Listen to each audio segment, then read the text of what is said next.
అత్యుత్తమర్యాం కులే లక్ష్యంగా నారాయణ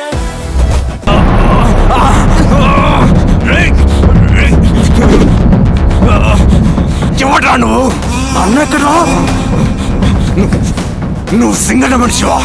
అడిగిన దానికి మాత్రం సమాధానం చెప్పు. సింగన కోసం చేస్తావా? భవిష్యత్తు గురించి ఇప్పుడే మాట్లాడా? జీవితం మీద రాసుంటే చెప్పరా? నాకు టైం లేదు. చెప్పను. నీ గొంతులో దిగిన మామూలు కత్తి కాదు, విషం పూసిన కత్తి. 2 నిమిషాల్లో నీ చావా పొద్దుకో డిసైడ్ అయిపోతాయి. చెప్పు. చెప్తాను. శ్రీనివాస లాడ్జిలో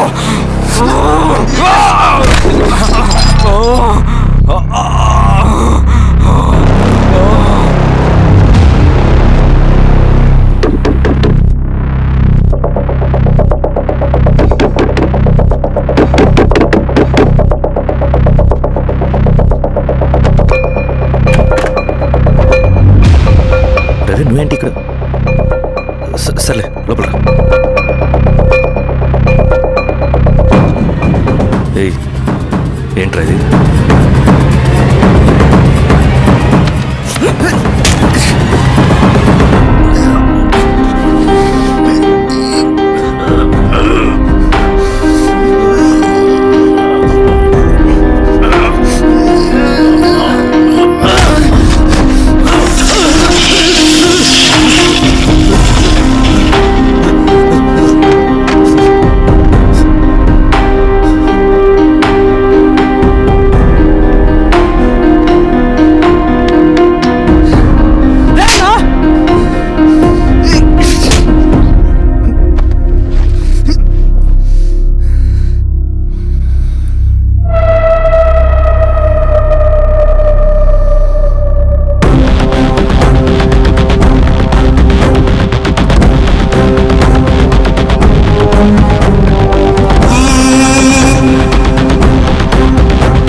రవి ఏమైందిరా?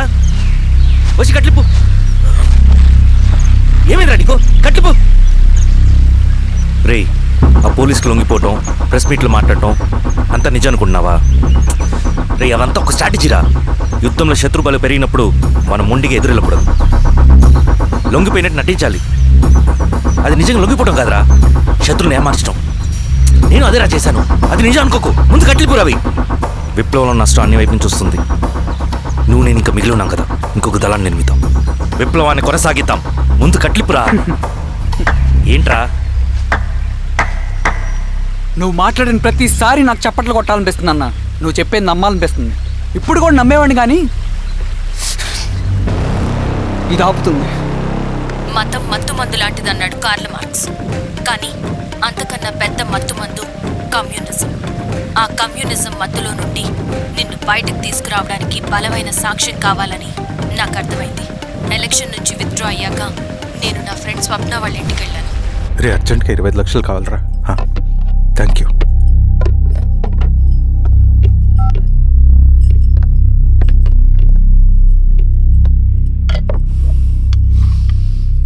చాలు.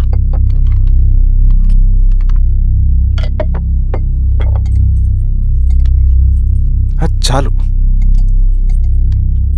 చలో అని చెప్పాను కదా, అర్థం కాదే? ఏవండి ఏవండి ఏమైంది స్వప్న? నేను గమనిస్తూనే ఉన్నాను, మీరు ప్రశాంతంగా లేరు. శిరీష, ఆయన బిజినెస్ చాలా ఇబ్బందిగా మారింది. బయట అప్పు తెచ్చి మరీ ఇన్వెస్ట్ చేశారు. వర్క్స్ అన్ని సగంలో ఆగిపోయాయి. కాంట్రాక్టర్స్కి బాగానే మిగులుతాయి కదా. ఆయన ఏదీ క్లియర్గా చెప్పరు. నేను మాట్లాడినా డబ్బులైతే నేను హెల్ప్ చేస్తాను.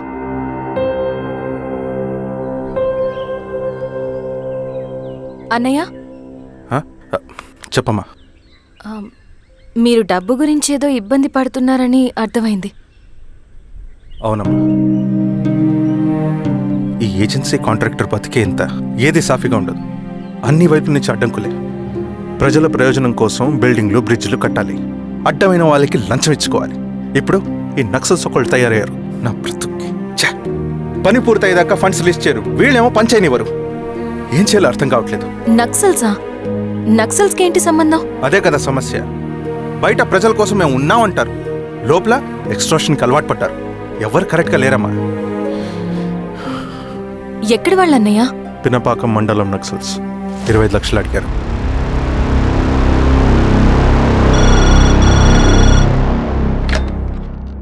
హలో ధర్మ, ఆ సింగన్న దళం గురించి నీకు ముఖ్యమైన విషయం చెప్పాలి. సరే, ఓకే, బాయ్. నీతో పర్సనల్గా మాట్లాడాలి. బయటకెళ్ళు. చెప్పు. అన్నయ్య చనిపోయిన తర్వాత ఎలక్షన్స్ లో పోటీ చేసిన నన్ను సింగన్న దళం కిడ్నాప్ చేశారు. కానీ అక్కడ ఒక వ్యక్తిని చూశాను. ఆ వ్యక్తిని అన్నయ్య చనిపోయే ముందు తన దగ్గర డబ్బులు తీసుకోవడం గమనించాను. ఆ క్షణమే సింగన్న దళంపై నాకు అనుమానం వచ్చింది. I'll take care.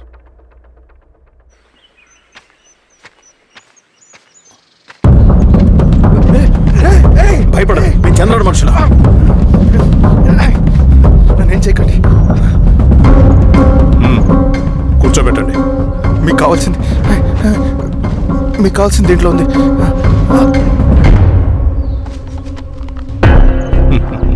కాంట్రాక్టర్ డబ్బులు కదా, కొత్తగా ఉన్నాయి.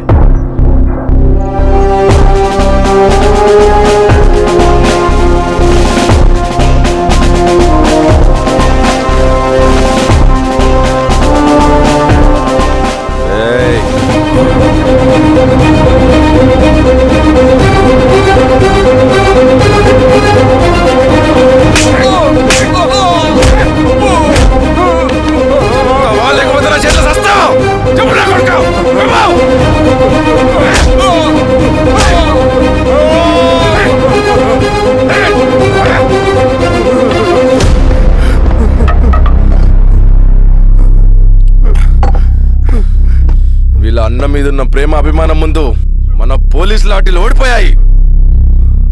చంద్రన్ ఎన్కౌంటర్ ఎలాగూ పోతాడు. కానీ విచిత్రం ఏంటంటే వాడి భార్య నర్సమ్మ, కూతురు మమత, కొడుకు నరేష్ మరో ఎన్కౌంటర్లో పోవడం చాలా బ్యాడ్ న్యూస్. చెప్పు శిరీష, ఏం చేయమంటావు? నువ్వు ఒక డెసిషన్ తీసుకున్న తర్వాత ఎవరి మాట వినవు కదా. హే దాస్ సార్, రేపు మార్నింగ్ న్యూస్ పేపర్ వద్దని చెప్పు. సరే సార్. తెలిసిన విషయం మళ్ళీ మళ్ళీ చదవాలంటే చాలా బోరింగ్. నేను చెప్తాను సార్, జరిగింది మొత్తం నేను చెప్తాను సార్. సింగన్న దగ్గర నేను 20 సంవత్సరాల నుంచి పనిచేస్తున్నారు సార్. పేదవాళ్ళ కోసం అన్న చేస్తున్న ఉద్యమంలో మేమందరం చాలా కష్టపడి పనిచేసేవాళ్ళం. కానీ ఒకరోజు నేను చెప్పినంత చెప్పి ఈశ్వర్ రెడ్డి దగ్గర 10 లక్షలు తీసుకురండి. దేనికన్నా ఇదంతా? దేనికేంటి? మొన్న ఆ కాంట్రాక్టర్ దగ్గర నుంచి, నిన్న బిల్డర్ దగ్గర నుంచి, ఈరోజు ఈశ్వర్ రెడ్డి దగ్గర నుంచి. అధికారం కోసం. డబ్బు ఉంటే అధికారం వస్తుంది, అధికారం ఉంటే డబ్బు వస్తుంది. నాకు రెండూ కావాలి.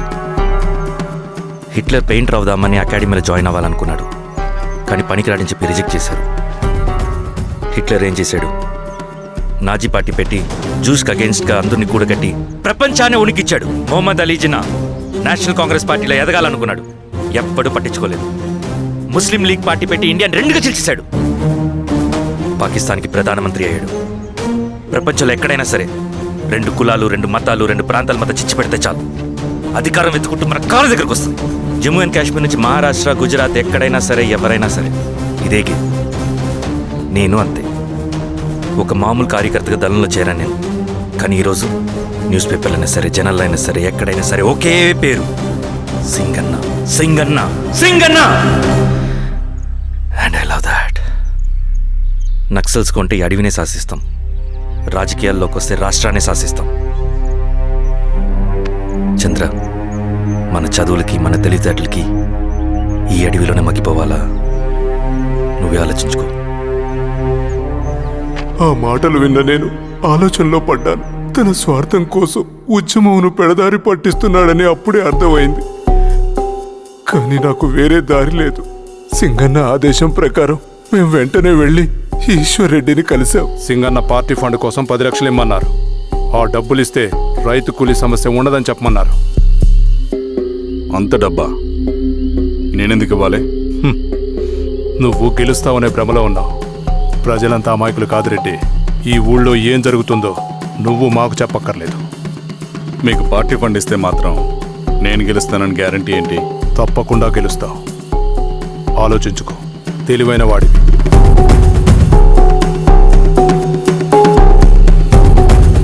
సరే,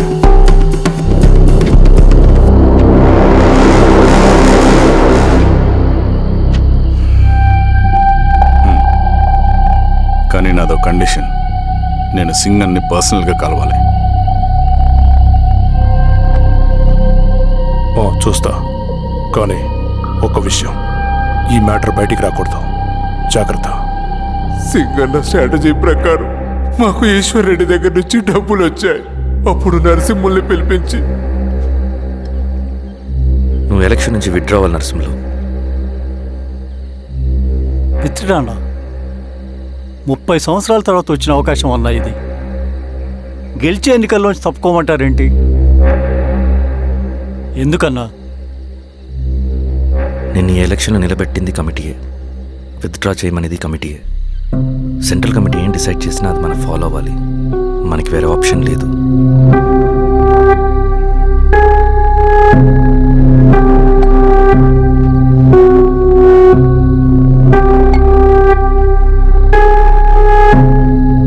నన్ను నమ్ముకుని చాలామంది ఉన్నారన్నా.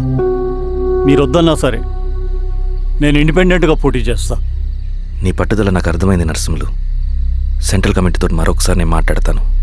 కొంచెం వెయిట్ చేయి, తొందరపడద్దు. లాల్ సలాం. లాల్ సలాం. తన మాటకి ఎదురు చెప్పిన నరసింహుల్ని క్రూరంగా హత్య చేయించి ఆ హత్యను ఈశ్వర్ రెడ్డి చేయించాడని అందరినీ నమ్మించి ఆ తర్వాత ఈశ్వర్ రెడ్డిని కూడా. ఏంటి ఈశ్వరరెడ్డి గారు, కలుద్దామనుకున్నాం కానీ ఇలా కలుస్తామనుకోలేదు. ఏంటంత కోపం? ప్రజానాయకుడు నరసింహులు చంపినందుకు నీకు మరణదండనే. ఇంతకీ నన్ను ఎందుకు కలుద్దామనుకున్నావు? నర్సన్ చావుకి నాకు ఏ సంబంధం లేదు. నిన్ను కలిసి ఊరు సమస్యలు, ప్రజా సమస్యలు పరిష్కరించు. అడవికి సింహం రాజు, అడివైనా ఊరైనా ఈ సింగన్నే రాజు.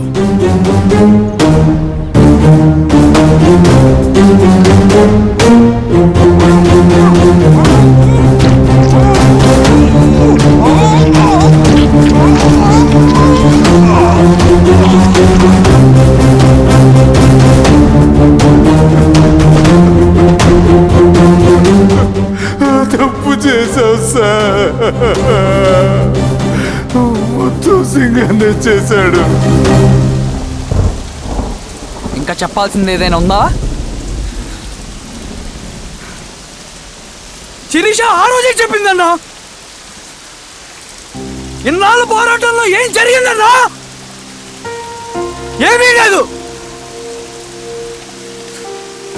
శిరీష వల్ల వాళ్ళ ఊర్లో రైతులకు భూములు వచ్చాయన్నా. నీ వల్ల చాగి అన్యాయంగా గొంతు కోసుకున్నాడన్నా.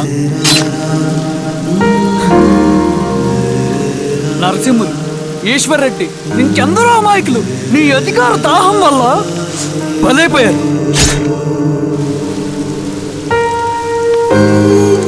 వీరస్వామి, పల్లెనప్పన్, ఇంకెంతో మంది పోలీసులు నీ కుట్రలో కాలిపోయారన్నా.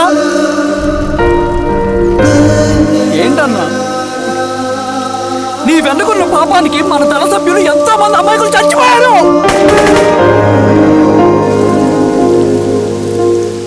ఆ జనాలు అమాయకులన్నా. నువ్వు మాటలు చెప్పి రెచ్చగొడితే నువ్వేదో సమాజాన్ని ఉద్ధరిస్తావని నీ వెనుకున్నారు.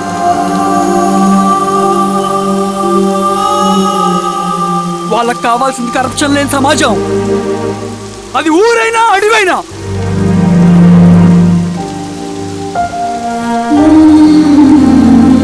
దేవతలాంటి అమ్మాయి అన్నా.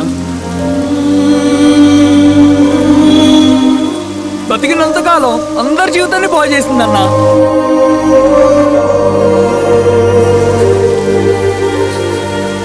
నా చేతులతో చంపించావు, నన్ను మనిషిని కాకుండా చేశావు. ఈ జెండా అడ్డు పెట్టుకుని చేస్తున్న దురాఘాతాలు, ఈ సిద్ధాంతపు ముసుగులో జరుగుతున్న హింస, దోపిడీ, మోసం అన్నీ ఆగాలి, ఆగిపోవాలి.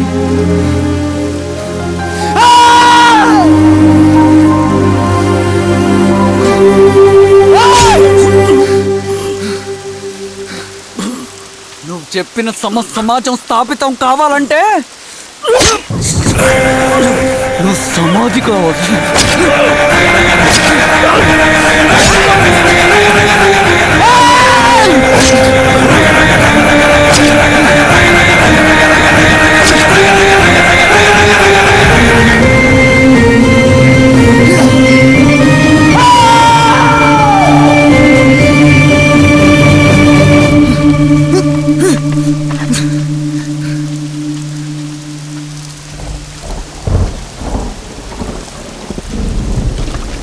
వాళ్ల చేత ప్రభావితం కాబడుతున్న వారు మనుగోడులో ఉన్నారు.